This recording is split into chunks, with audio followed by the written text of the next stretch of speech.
বলছিলাম রাসূল সাল্লাল্লাহু আলাইহি সাল্লাম গোপনে দান করার কথাটি বললেন এইভাবে, মানুষ গোপনে দান করুক, মানুষের গোপনের দান আল্লাহর কাছে বেশি কবুল হবে। অন্যজন দেখলো এটা তার প্রয়োজন থাকলো না, যদিচ প্রকাশ্যে দান করাও এরকমই নেকি। আবু হুরায়রা রাদিয়াল্লাহু তাআলা আনহু বলেন, রাসূল সাল্লাল্লাহু আলাইহি সাল্লাম বলেছেন, ইন্নামাস সাদকাতু ইয়ামহু আদাবাল কবরে, নিশ্চয় দান কবরের শাস্তিকে মিটিয়ে দেয়। ওয়াইন্নামাল মুমিন ইয়াস্তাযিল্লু ইয়াওমাল কিয়ামা ফাযিল্লু সাদাকাতিহি, নিশ্চয় মানুষ বিচারের মাঠে তার দানের ছায়াতলে থাকবে। এই সময়তে আল্লাহ রাসূল গোপনের কথা বললেন না। নিশ্চয় দান মানুষের কবরের শাস্তিকে মিটিয়ে দেয়, নিশ্চয় দানের ছায়ার তলে বিচারের মাঠে মানুষ থাকবে।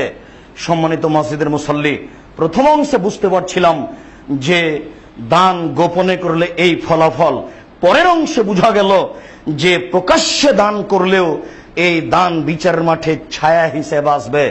যেই দিন সূর্য থাকবে মানুষের 1 মাইল মাথার উপরে, খুব নিকটে, সূর্য কত উপরে আছে এখন মানুষ ঠিক মতো জানে না, ওটা একটা এমনিতেই হিসাব শুনতে পাচ্ছেন। যেদিন সূর্যটা 1 মাইল উপরে হবে, এই কথা আল্লাহ রাসূল বলেছেন, কামেগদারে মাইলিন, 1 মাইল উপরে হবে, সেই দিন সূর্যের তাপ কত হবে এটা তো আমরা বোঝাতে সক্ষম নই। সেদিন আপনার দান বিচারের মাঠে ছায়া হিসাবে থাকবে, যদিচ সূরা বাকারা আর সূরা আলে ইমরানও ছায়া হিসাবে থাকবে, এই কথা আল্লাহ রাসূল বলেছেন। তবে দানকে তিনি বিশেষভাবে বলেছেন যে দান বিচারের মাঠে মানুষের জন্য ছায়া হিসাবে থাকবে। আবু হুরায়রা রাদিয়াল্লাহু তাআলা আনহু বলেন, রাসূল সাল্লাল্লাহু আলাইহি সাল্লাম বলেছেন, কানা রাসূলুল্লাহ সাল্লাল্লাহু আলাইহি সাল্লাম আজওয়াদান নাস, আল্লাহর নবী মানুষের মধ্যে সবচেয়ে বেশি দানশীল ছিলেন।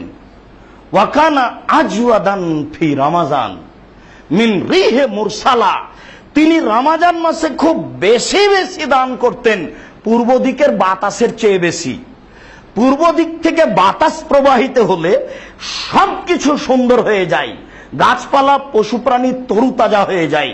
পূর্ব দিকের বাতাস যত উপকার করতে পারে, রাসূল সাল্লাল্লাহু আলাইহি সাল্লাম রমজান মাসে তার চেয়ে বেশি দানশীল ছিলেন। তাহলে রমজানের মাসের বিষয়টি একেবারেই ভিন্ন।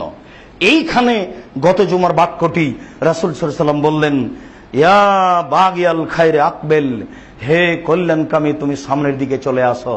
তার মানে কল্যাণকে যে কোনো মূল্যে আপনাকে ধরতেই হবে। ক্ষমা চেয়ে, দান করে, তাসবিহ তাহলিল করে, জিকির আজকার করে এই আল্লাহর এই কল্যাণকে ধরার জন্য আপনি জোরালো প্রস্তুতি নেন। সম্মানিত মসজিদের মুসল্লি,